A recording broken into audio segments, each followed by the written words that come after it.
بسم اللہ الرحمن الرحیم۔ حضور سرکار غوث پاک رحمۃ اللہ تعالیٰ علیہ اپنی کتاب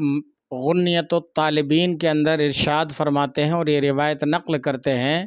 کہ نبی کریم صلی اللہ تعالیٰ علیہ وآلہ وسلم نے فرمایا کہ شعبان کی درمیانی رات یعنی شب برات آنے پر اللہ تبارک و تعالیٰ اپنے بندوں کے حالات پر نظر فرماتا ہے،